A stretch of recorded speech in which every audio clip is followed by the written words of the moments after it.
আসসালামু আলাইকুম বন্ধুরা, আশা করি আপনারা সবাই অনেক ভালো আছেন। তো বন্ধুরা, আজকে আমি আপনাদের সামনে ইয়ামাহার R15 ভার্সন এম সিরিজের বাইকটি নিয়ে একটু দালালি করব।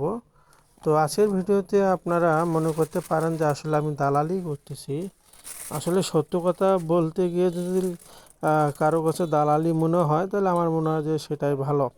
তো যাই হোক, একটু আমি দালালি করি। আপনারা যারা এই ইয়ামার এম সিরিজের এই বাইকগুলো ইউজ করেছেন বা কিনেছেন, তারা বুঝতে পারবেন যে আসলে এই বাইকগুলো আপনারা নিয়ে কী ধরনের এটা রাইড করে কী ধরনের কমফোর্ট ফিল করছেন এবং বাইকগুলোর আপনার সার্ভিস কেমন পাচ্ছেন, আপনার এটা যে পার্টস যে অ্যাভেলেবেল কিনা এগুলো আপনারা কেমন পাচ্ছেন, এবং ইন টোটাল কাস্টমার যে কেয়ার সার্ভিস সেখানে আপনারা কী ধরনের সার্ভিস পাচ্ছেন, এগুলো বিষয় কিন্তু আপনারা ভালোভাবেই জানেন যারা এই বাইকগুলো ইউজ করেছেন।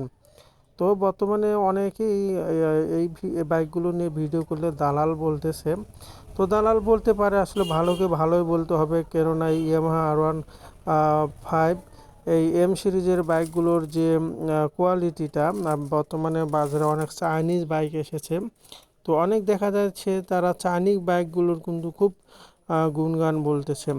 তো আমরা দেখেছি একটা সময় ছিল যখন বেনেলির কিছু বাইক ছিল, মেগিলি নামে কিছু চাইনিজ বাইক বাজারে লঞ্চ হয়েছিল। এছাড়াও রোড মাস্টারের কিছু বাইক এক সময় এসেছিল। তারপরে এখন আসছে 13 জিপি কিছুদিন আগে বাজারে এসেছিল। আর তারপরে লাস্ট আর একটি বাইক আসছে, এটার নাম হচ্ছে আপনার সিএফ মোটরস বাইকটা। তো এগুলো হচ্ছে সম্পূর্ণ চাইনিজ বাইক। তো বর্তমানে আসলে অনেক ইউটিউবার তারা এই বাইকগুলোর বিভিন্নভাবে প্রমোট করতেছে এবং সুজুকির এবং ইয়ামাহা বাইকগুলোকে বিভিন্নভাবে তারা পচাচ্ছে। বিশেষ করে ইয়ামাহা বাইকগুলোকে তারা বলতেছে লবণ বাইক এবং সুজুকিগুলোকে বলতেছে প্লাস্টিক বাইক। তো ভাই, একটা সত্য কথা বলতে কি, তারা কিন্তু মূলত খোঁজ নিয়ে দেখবেন যে আসলে তারা ইয়ামাহা ব্র্যান্ডের বাইকগুলো ইউজ করে, কিন্তু কিছু সুবিধার জন্য তারা হয়তো বা এই ইয়ামাহার এই বাইকগুলোকে তারা পচাচ্ছে।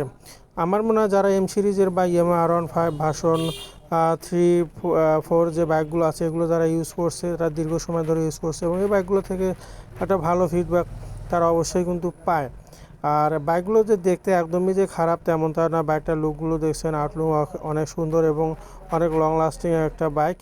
আর বাইকগুলোর দাম হয়তো বা কিছুটা অনেক বেশি। এটার দাম বেশি হওয়ার কারণ হচ্ছে বাইকগুলো কিন্তু এগুলো সম্পূর্ণ তারা ইম্পোর্ট করে নিয়ে আসে, অর্থাৎ সিবিউ কন্ডিশনে নিয়ে আসে, যার কারণে বাইকগুলোর দামও অনেক বেশি পড়ে। কিন্তু যখন বাংলাদেশে বাইকগুলো উৎপাদন হতো, তাহলে কিন্তু এই বাইকগুলোর প্রাইসটা অনেকটা কম হতো। তো যে যাই বলুক ভাই, আসলে এটা যদি দালালি ভিডিও হয়ে থাকে সমস্যা নেই, কেউ যদি দালালি বলে সমস্যা নাই।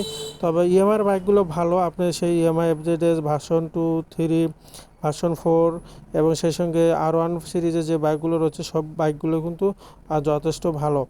তো ভালোকে ভালো বলতে হবে, এটাই কিন্তু সত্য।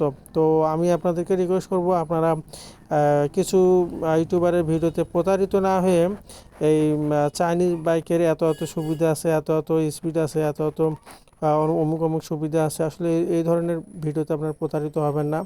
আপনারা মূলত চাইনিজ বাইক কেনা থেকে বিরত থাকবেন, কেননা এগুলো তো আসলে রিসেল ভ্যালু খুবই কম পাবেন এবং এটার পার্টস নিয়ে আপনাদেরকে খুব ঝামেলা পোহাতে হবে। তো ভালো থাকবেন। আসসালামু আলাইকুম।